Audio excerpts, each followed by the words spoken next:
But I remember I'm good friends with Stephen Kent, who plays the didgeridoo, and he had a show on KPFA called Music of the World, Mhm. and he would play music from all over the world. And and at some point, this is during the Clinton era. You got to keep this in mind. Mhm. This is during the Clinton era, and the Clinton era basically made a sea change in terms of how news was going to be disseminated through that whole network. Mhm. And even the old 60s lefties that we were talking about earlier, who were all about things like truth and freedom and things like that. Larry Bensky, who was the news director at KPFA, he got fired, right? So there were all these protests outside of KPFA Mhm. where literally the Clintons were introducing an even deeper level of corporate media Mhm. into Pacifica, which is connected to basically it's connected to NPR and everything that was set up through Johnson and the Great Society and the War on Poverty. Not a lot of people know that, but that's when public radio, public television got there in this country, got their start. And of course, those entities are funded by these massive foundations, Ford Foundation, Rockefeller Foundation, Mhm. right? So they're the ones that are going to control the flow of information. And Yep. what they say ultimately goes. Yep. Yeah. And I remember a fellow Aquarian, Alice Walker, showing up in front of the station and giving. And so it was a really interesting time, right? It's like you have this Democratic president who's supposed to stand for all. There were so many illusions about Clinton and Kennedy, going back to the picture where Clinton and Kennedy are in the same picture, Right. right? And in a lot of ways that they were really grooming him on that image. Right. And yet the people that were on the front lines of truth and freedom of speech and all the things that were part of the 60s, which theoretically Clinton was a part of, they're out the door. They're like, see you, we're going to start to control the flow of information.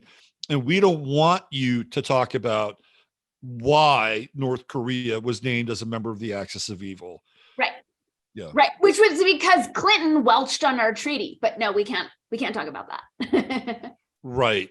So you went through that. You're like, okay, I've seen fake news on like the TV magazine news front, which is I think what you're referring to.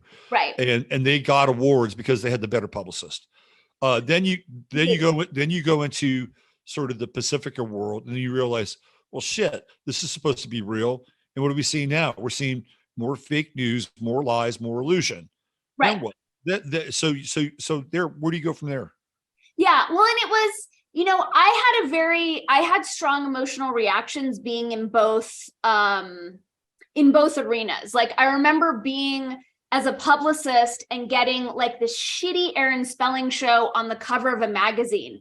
And after I nailed it, I felt so guilty. I called the editor and I'm like, you can't actually put this show on the cover. It's terrible. And he's like, oh, I love you. Like now I'm going to do more for you. And it was just like, I was trying to make it better and I was making it worse. And then after KPFK, I was just realizing like I was becoming like emotionally unhinged. I was angry all the time. I was depressed all the time. It was like my go-to social strategy to like steal everyone's binkies and tell everyone how everything they knew was a lie. And I just realized like, I don't like the person that this is making me.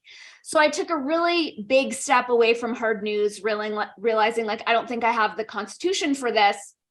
And that's when I started writing for the LA Weekly. And they had pretty much pinpointed me as a conspiracy theorist from the get-go. And this was like, I think maybe 2002, 2003 is when I started writing for them. But I would mostly write about art, or they call me their nutter butter writer. So anything like fringy, weird, Burning Man, entheogens, breath circles, raw food, like I was the go-to girl for that. So I wasn't covering hard news for LA Weekly, but I was really good friends with my editor who was covering hard news. So when, like Obama was up, I was feeding him all these links and like, you have to pay attention to this and you have to look at this. And they just I was always marginalized as a nut job. And I realized like these people who have a big responsibility, because the LA Weekly had a huge readership. You know, I wrote for the LA Times and other papers as well, but that's where it was like my go-to. And I could pretty much write for the Weekly about whatever I wanted, wherever I wanted. And I just realized how these journalists didn't do their research. Like they were not willing to look at all the information. And so I learned like how much people's personal biases or their own contracted comfort zones shaped the public discourse and what we were allowed to know. And I found that really disturbing. And like the more that I tried, the more that I was just kind of put into like the you're crazy category. Right, you're marginalized. Yeah, totally. So let me ask you a question.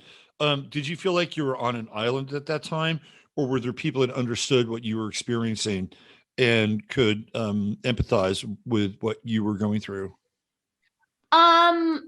It was a little bit of both. So back then we had a community in Topanga Canyon called the Rodeo Grounds. And I was part of that community. That community was a big part of my deprogramming. Ultimately, Monsanto came in with the state and like colluded to get the community out. But that was like, you know, old hippies, my friend James Mathers, who was part of Andy Warhol's crew. So I had community with them to know that I wasn't crazy and that they knew what I knew. There was also this guy, David Jacks. I don't know if you know who he was. He had one of the first conspiracy theory websites. And the way the website was set up is you would go on and it was literally like the night sky with like thousands of tiny dots that were stars. And you didn't know what they were, but you just click a dot and it would be a wormhole of like chemtrails or Tavistock or aliens or, you know, like whatever it was. Mm-hmm. So I also had, he also went by David Jacks. He had another name. He ended up dying, but like, I had some friends in that capacity. Within my established journalism circles, no, I was like the lone nut job.